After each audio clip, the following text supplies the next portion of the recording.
जय Shivray sir. जय शिवराय जय शिवराय. बोला हा ना. हा सर, आपण पाहिलं की आता राज्यामध्ये ढगाळ वातावरण झालेलं आहे. सध्या हम्म परिस्थिती पाहिली तर. आणि काल हम्म बऱ्याच भागामध्ये पाऊस झाला. तरी हम्म सर हम्म. आता कोणत्या कोणत्या भागामध्ये पाऊस पडणार आहे ते सविस्तर माहिती सांगा सर. नक्कीच कालचं सगळ्यात जास्त बिघडणारं वातावरण जे होतं ते दक्षिण महाराष्ट्र हे होता. हम्म. आणि दुसऱ्या दिवशी म्हणजे आजची 13 तारीख जी आहे, मागच्या हम्म. पण व्हिडिओमध्ये सांगितलंय, हो. तिथं उत्तरेकडील छत्रपती संभाजीनगरचे काही मोजके भाग, अहिल्यानगर मात्र काही ठिकाणी स्थानिक वातावरणासारखा पडणं, इकडे मालेगाव, धुळे, जळगाव हा दुसऱ्या दिवशीपासून 2 दिवस खराब वातावरण राहणार आहे. हम्म. त्याचा तारखा 13 आणि 14 आपण सांगितलेल्या. आजची 13 तारीख आहे. हम्म. नाशिक क्षेत्रातही आज ठिकठिकाणी स्थानिक वातावरणाचा पाऊस येईल आणि दिवसा असं वातावरण मात्र की पाऊस येणार नाही, पण गरमीची लेवल पाहता, थंडी पाहता ह्या गोष्टी तुम्हाला घडलेल्या दिवस मावळ दिसतीलच. हम्म? हम्म. आणि मराठवाड्यामध्ये तुरळक ठिकाणी विदर्भ जो आहे आणि पूर्व विदर्भ आहे, इकडे फारसा नागपूर वगैरे त्यावेळेस तुम्हाला कोणी सांगितलं इकडे जास्त काही जोर नाही. हा, पण धुळी, अंधुक ढगाळलेलं वातावरण ह्या गोष्टी तिथे कुठे मोठे पाहायला मिळणार आहे. पण ह्या हम्म. वातावरणाची सिस्टम हुबळी, कर्नाटकमध्ये अनेक ठिकाणी, हम्म, हम्म. परत पुण्यासारख्या ठिकाणचं नाव घेतलेलं आहे, सांगली, सातारा या भागाचा समावेश आहे. आभाळ खूप येणार, आभाळ एवढं येणार की शितोडे पण तुटणार काही काही ठिकाणी. हम्म. पण एखाद्या ठिकाणी असा अपवाद घडू शकतो, लातूर सारख्या ठिकाणी, परभणी सारख्या ठिकाणी. आता तुमच्या भागात आभाळ आलेलंच असेल. हो सर. हम्म. तर अशा प्रकारे बीड, काही ठिकाणी केज, काही ठिकाणी वडवणी दक्षिणेकडील भाग, अशा ठिकाणी स्थानिक वातावरणाचा पाऊस होऊ शकतो. हम्म. हम्म. तर काय गारपिटाची काय इशारा? अवकाळी पाऊस. आता ह्या वातावरणाचं टेम्परेचर पाहता गारपिटीची शक्यता कमकुवत वाटते, पण गारपिटीचा इशारा जो असेल हम्म. तो मालेगावमध्ये एखाद दोन ठिकाणी अपवाद आहे, पण त्याला गारपीट एवढी मोठी म्हणता येणार नाही ज्यामुळे आपण घाबरू शकू.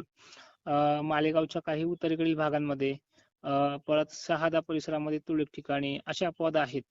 हम्म. नाशिक क्षेत्रामध्ये सरळ सरळ सांगायचं म्हणलं 1-2 ठिकाणी. हम्म. पुण्यात एखाद्या ठिकाणी अशी गोष्ट घडू शकते, पण त्याचा अंदाज नाहीये. हम्म. हम्म. हम्म. पण तर एवढे की आपण आभाळाकडे आणि येणाऱ्या वातावरणाची दृष्टिकोनातून शेतकऱ्यांना रातचं धावपळ होऊ नये त्या दृष्टिकोनातून सगळ्यांना सांगितलंय की हम्म. ढग कुठेही येऊ द्या, पश्चिमेकडनं ढग दिसले, दक्षिणेकडनं ढग दिसले, लगेच ताबडतोब तुम्ही तुमचं जे काही कांदा काढणं असेल चालू तर ते तुम्ही गोळा करून ठेवा, जेणेकरून ऐन टायमाला धांदल उडणार नाही. कारण की हम्म. अवकाळी माणसाचा आणि अवकाळी पावसाचा हा फिक्स ट्रॅक नसतो की हे गाव आहे किंवा हे जिल्हा आहे.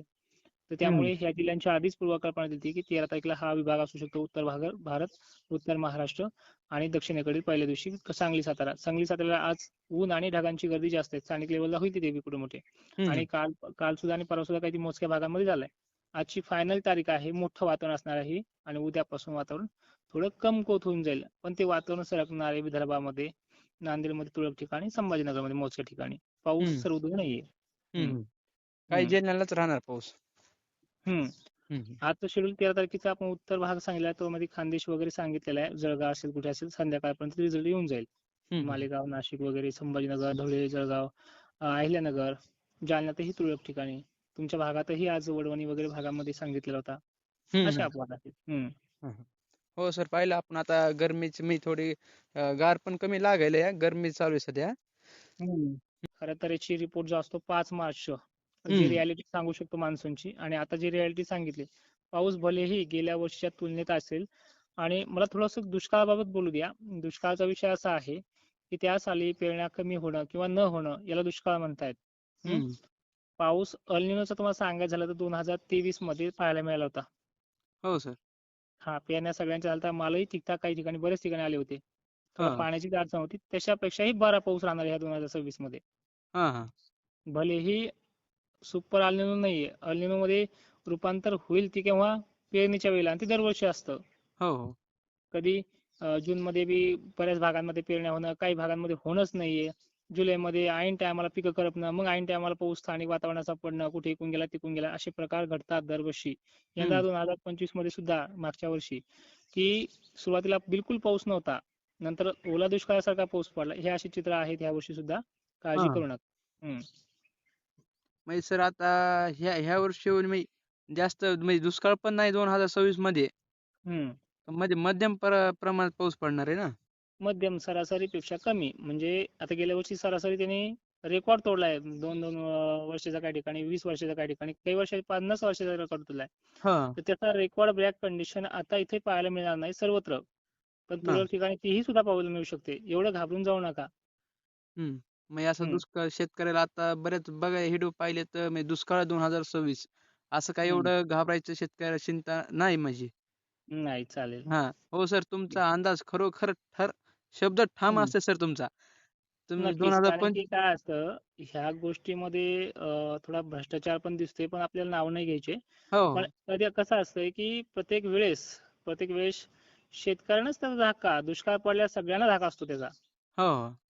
कंपनीला पण असतो. कंपनीने पण लक्षात घ्यायला पाहिजे या गोष्टी. दुष्काळ पडला, शेतकऱ्याने बीज नाही घेतलं का दळून खाणार आहेत का तुम्ही? हो सर, बरोबर मग आहे त्या ना. बिचाऱ्याला एकट्यालाच का धाक देता तुम्ही सगळेजण? की दुष्काळ आहे, पाणी नाहीये. अरे नाही हो, पिकलं त्याच्या पुरता त्याच्या घरामध्ये आहे आज. हो. उपाशी हाय, हाय. मरणार नाही तो 2-2 वर्ष सुद्धा. तितकं धान्य आहे त्याच्याकडे. हाय, आहे सर. धान्याची गरज तुम्हाला आहे, आम्हाला नाहीये. हो. हम्म. म्हणजे त्याच्यामुळे ह्या गोष्टीचा शेतकऱ्याने बिलकुल धाक धरू नये, हे माझं स्पष्ट मत आहे. आणि दुष्काळाची चिंता तुम्ही सोडून द्या. हो, वेळ पडली तर आपण सगळ्यांनी एकत्र येऊन कृत्रिम पावसाचाही प्रयोग करूयात किंवा शासनालाही करायला लावूयात. पण चिंता करू नका. ठीक आहे? हो सर. धन्यवाद. तुमच्यावर शेतकऱ्याचा विश्वास आहे सर. धन्यवाद सर, माहिती नक्कीच. दिल्याबद्दल. नक्कीच.